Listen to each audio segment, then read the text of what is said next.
السلام علیکم ورحمۃ اللہ وبرکاتہ۔ بسم اللہ والحمدللہ والصلاة والسلام علی سیدنا و مولانا رسول اللہ وعلی آلہ ومن والا۔ اللہم صل علی سیدنا و مولانا محمد وعلی آل سیدنا محمد وبارک وسلم۔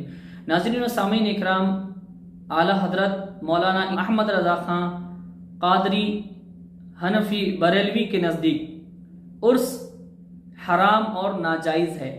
فتاوی رضویہ جلد نمبر 29 صفحہ نمبر 208 تا 209، انہوں نے خود فتاوی رضویہ جو ان کی کتاب ہے اس میں یہ فتویٰ تحریر فرمایا ہے کہ عرس منانا حرام و ناجائز ہے۔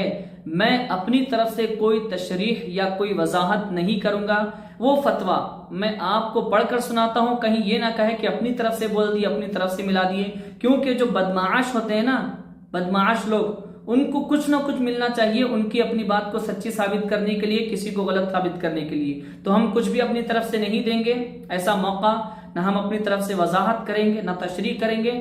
وہ من عن فتویٰ لفظ بلفظ جو فتاوی رضویہ میں لکھا ہوا ہے وہ ہم آپ کے سامنے اسکرین پر بھی دکھائیں گے اور پڑھ کر سنائیں گے کہ مولانا احمد رضا بریلوی صاحب کا عقیدہ نظریہ یہ ہے کہ عرس منانا ناجائز و حرام ہے، اور ان کے سارے متبعین و محبین، معتقدین، متوسلین جو عرس منا رہے ہیں وہ حرام اور ناجائز کام کر رہے ہیں، اور وہ اپنے ہی بنائے ہوئے مسلک کے غدار ہیں، باغی ہیں۔ مولانا احمد رضا صاحب کے غدار اور باغی ہیں وہ لوگ جو عرس منا رہے ہیں۔ میں ان کے ماننے والوں کی بات کر رہا ہوں جو ان کو ہی اپنا حرف آخر سمجھتے ہیں، انہی کو سب کچھ مانتے ہیں۔ لیکن جو ہمارا عقیدہ نظریہ ہے وہ اولیاء اللہ کا، بزرگان دین کا عرس منانا جائز ہے، باعث برکت و ثواب ہے، اس سے بہت زیادہ فائدہ ہوتا ہے۔ اولیاء اللہ کے عرس منانے سے روحانی فیض ملتا ہے، عرس منانا چاہیے۔ اس کے ظاہری فائدے لوگوں نے دیکھے ہیں، اس کے فضل و برکات لوگوں کو ملتے ہیں اور ملتا ہوا نظر آیا ہے۔ تو ناظرین و سامعین اکرام، عرس منانا چاہیے، بد عقیدوں کی باتوں میں نہیں آنا، بد عقیدہ باتوں پر عمل بھی نہیں کرنا۔ آئیے ہم آپ کو فتاوی رضویہ کی عبارت پڑھ کر سناتے ہیں کہ مولانا احمد رضا صاحب نے کیا لکھا ہے۔ ناظرین یہ دیکھیں، آپ کے سامنے صفحہ نمبر 208 ہے اور جواب یہاں سے شروع ہو رہا ہے۔ جواب نمبر 5، زیارت قبور کے لیے سفر کرنا جائز ہے، اس واسطے کہ نبی کریم صلی اللہ علیہ وآلہ وسلم کا یہ ارشاد مطلق ہے، میں تمہیں قبروں کی زیارت سے منع کیا کرتا تھا تو اب ان کی زیارت کیا کرو۔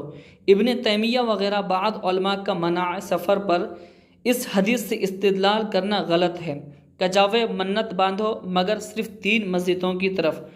چنانچہ امام غزالی علیہ الرحمہ احیاء العلوم میں فرماتے ہیں، بعض علماء نے اس حدیث سے اس بات پر استدلال کیا ہے کہ علماء و صلحاء کی قبور اور مقامات مقدسہ کی زیارت کے لیے سفر کرنا منع ہے، اور میرے لیے جو کچھ ظاہر ہوا وہ یہ ہے کہ معاملہ اس طرح نہیں بلکہ زیارت قبور کا حکم دیا گیا ہے۔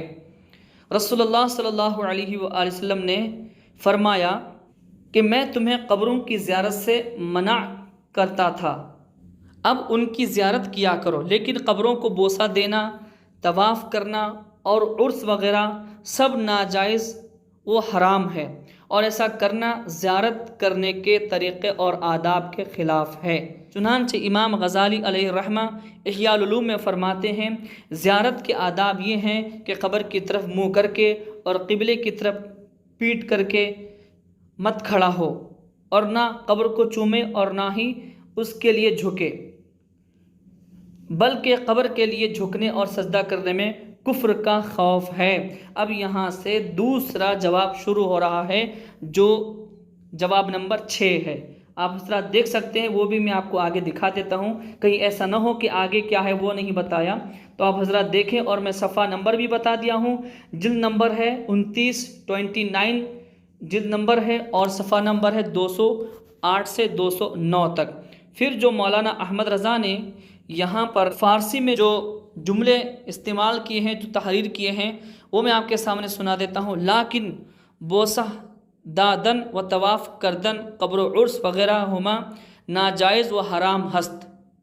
تو تو آپ حضرات یہاں دیکھ سکتے ہیں واضح الفاظ میں لکھا ہوا ہے۔ تو ناظرین و سامعین اکرام، آپ نے سماعت کر لیا کہ ہم اپنی طرف سے اب کوئی وضاحت نہیں کریں گے کہ اس میں کیا ہے، اس کا مطلب کیا ہے، نہیں، صاف صاف اس میں ظاہر انہوں نے لکھ دیا، اور کئی سارے سوالات اس میں کیے گئے تھے، تو نمبرنگ کے حساب سے مولانا احمد رضا صاحب نے جوابات دیے ہیں۔